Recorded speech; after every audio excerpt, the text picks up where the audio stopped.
Do you know the difference between a performance conversation and a development conversation?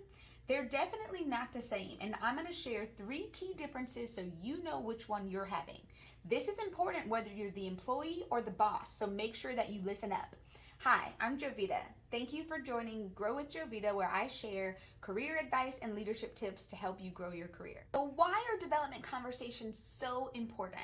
Well, when you are having a true effective development conversation, it's the only way that you're going to pinpoint the specific things that add value that are going to help you get the results you want in your career. So, what do I mean by that? Well, if you're an employee, what is your goal? You're trying to get advancement opportunities. Maybe you want to move to another department. Maybe you want to get a promotion in your current department. How do you know the right things to work on so that you can make those career moves? If you're the boss in this situation, you need to be able to develop your employees. As a manager, your success is predicated upon the success of your team. You need to be able to build a strong team that gets results so that you can meet your KPIs, the things that your bosses want you to meet, which obviously in turn is going to help your career opportunities as well. So whether you're the boss or the employee in the conversation, you want to make sure these conversations are effective as possible. I'm going to put the link below, but grab my free development conversation template and workbook that explains exactly how to do this. You're going to have a step-by-step guide that you can use, again, whether you're developing other people or you're working on your own development. You don't want to keep wasting your time in unproductive meetings. We all hate going to meetings that are useless, right? Our calendars are already full. So let's make sure we're using our time wisely. Okay, so let's talk about what we're here to talk about. The performance conversation versus the development conversation. What are the differences and how are you going to be able to recognize them? So there are 3 things that are going to be very clear. Now, for sure, there's a couple easy differences like the frequency that you're having the conversations, the duration of the conversations, what you're talking about. But the 3 key differences in a development conversation versus a performance conversation. Number 1, are there clear expectations being set, action items of what you need to do in order to advance? So when you are the boss, you need to be having a clear path in your mind. What does this person need to demonstrate? What do you need them to see? What do you need to see on a consistent basis for you to be like, yes, you have demonstrated this skill that is going to help you towards this promotion? When you are the employee, you need to know what that is as well, right? The second thing is a focus on long term. When you're having performance conversations, it's a very short term focus and it's usually historical. What you have done in the past, this past week, this past 2 weeks, depending on the frequency of your meeting, you're just covering whatever happened in the past. Whereas in a development conversation, you might touch on that a little bit, but only in the scope of how those things contribute to your long-term goals. And what are those goals? If you are the employee, you need to know what those goals are. Maybe you don't know what they are, and that's why you need to have development conversations to find out where you have opportunities to move and grow, what things add value so that you can start coming up with a plan in your mind. It isn't something that's just going to happen overnight. Now, maybe you are very focused and you're like, yes, I see this position and this is the one I want. Great. That's what you should be working towards. That's what you should be talking to your boss about if that's what you want. If you are the boss having the conversation, it's the same thing. When you're trying to build a team and you have team dynamics, what are you working towards? Maybe you need some other people to step up into leadership positions. Maybe you need them to work on different projects. Maybe you're trying to develop certain skills and talents that they need because that's what's needed on your team. So you need to make sure that you have that long-term focus. Again, these things don't happen overnight. You can't just wake up one day and be like, oh, I want a promotion or I want an increase and expect that to happen. The way that you get those increases is by showing consistent value add. And when you're the boss, you need to have a way to help people show that consistent value add, right? So that's the number 2 thing. The number 3 thing that's going to be another easy way for you to tell if you're having a performance conversation versus a development conversation is the exchange of feedback. So what is the quality of the feedback in your conversation? Typically in a performance combo, it's very one-sided. The boss is like, here are your metrics. Did you meet these metrics? Yes or no? And that's really it. There's not really an exchange. When you're having a development conversation, it should be an exchange. So here's an example of that. If I'm talking to somebody who's in like a team lead position, and I'm trying to help move them up into maybe a supervisor position, I need to know more about their thought process, their decision quality, and what's driving them for results. It's not a matter of just saying, hey, you didn't do this thing that I asked, or I don't understand why you did that, and just giving the feedback one-sided. I need to hear back from them. And the reason is because when they get into this new higher up position, they're gonna be, that's the expectation, is that they're going to be able to figure things out on their own.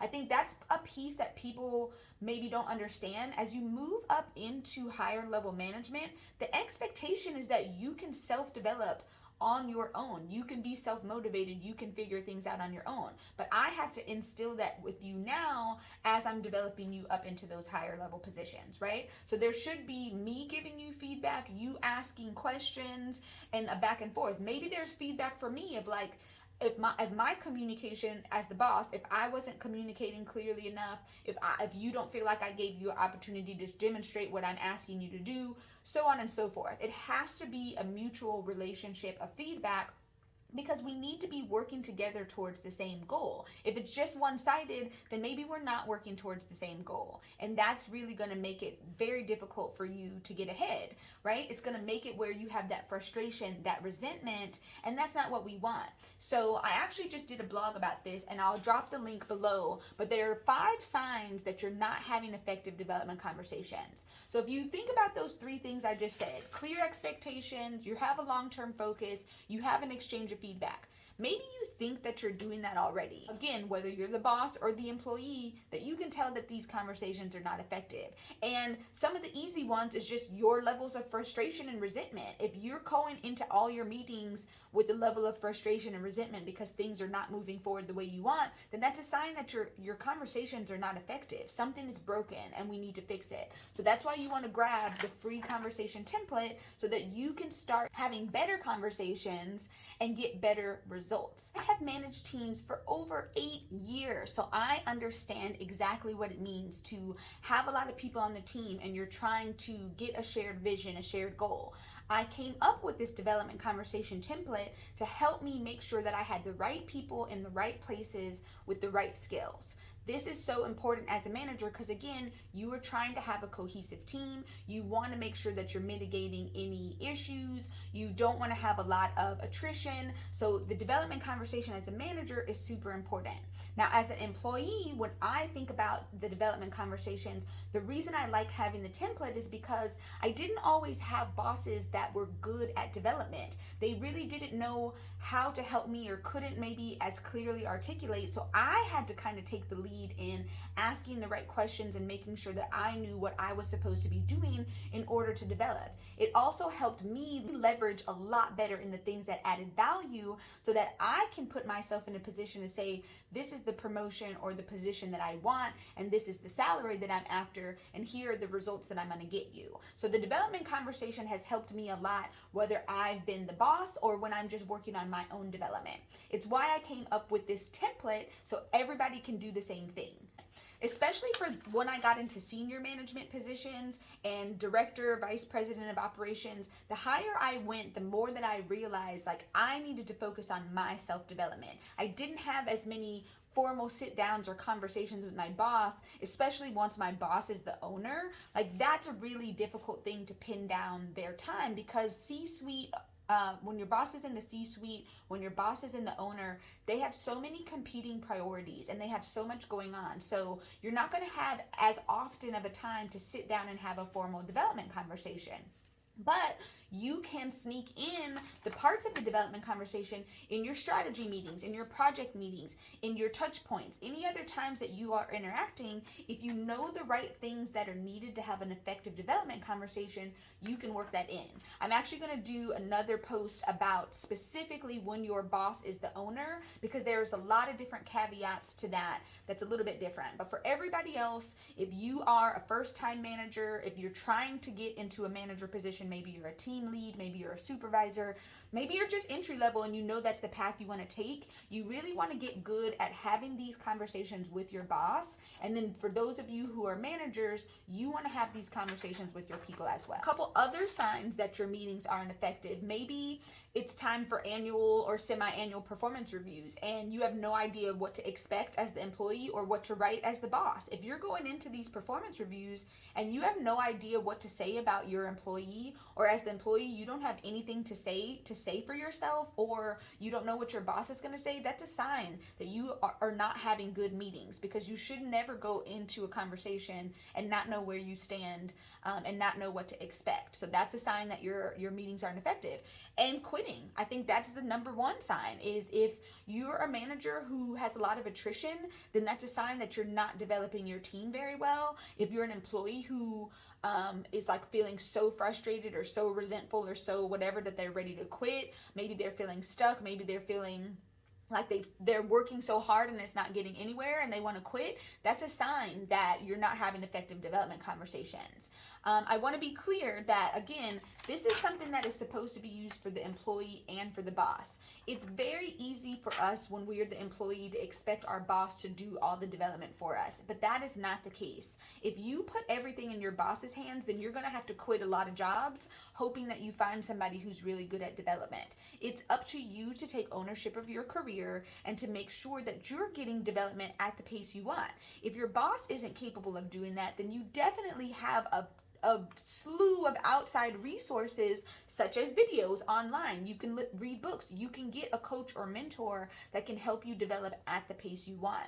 When you're the boss, especially for first-time managers, there's a lot of new things that are coming at you, and because the number one struggle that first-time managers have is like the things that you did to get into that position are not the things that it takes for you to be a successful manager, you definitely need to be self-developing. You need to figure out how to improve in your management skills quickly so that you don't cause a lot of trouble in your team. So that's that attrition we're talking about, this frustration, these resentment, the expectations are not being met, right? So if you're feeling these kind of ways, then these are just signs that your development conversations are not effective. You need to take a look at yourself, employee or boss, and think, what can you be doing to self-develop? How can you better improve the conversations on your end? And this free template is the easiest way to do that. So grab the guide, do the workbook, and then let me know how your conversation goes. Again, I go over this in my blog a little bit more, so make sure you check out that link,